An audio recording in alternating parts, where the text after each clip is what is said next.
একসময় তুমি টের পাবে তোমার আসলে কাউকেই দরকার নেই, কাউকে না।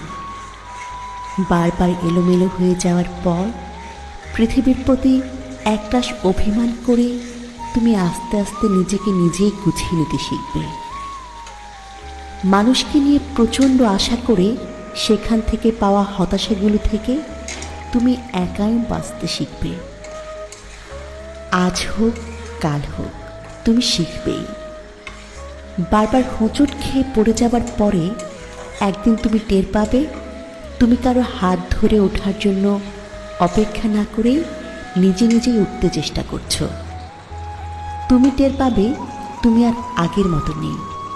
সেই প্রচণ্ড রকমের ইমোশনাল, অভিমানী, বেশি আশা করা এবং অল্পতে হতাশ হয়ে যাওয়া সেই দুঃখ বিলাসী মানুষটা তোমার মাঝে আর বাস করে না। কষ্টগুলো, হতাশাগুলো তোমাকে বদলে দেবে। বোকাশোকা ধরনের সেই তুমিটা একদিন ড্যাম কেয়ার ধরনের স্মার্ট তুমি হয়ে যাবে। সেদিন তোমাকে প্রতিনিয়ত কষ্ট দেয়া, হতাশ করে দেয়া কিংবা ধাক্কা দিয়ে ফেলে দেয়া মানুষগুলো ভীষণ চমকে যাবে। কেউ কেউ ফিরে আসতে চাইবে তোমার কাছে। তুমি সেদিন মুচকি হেসে নিজে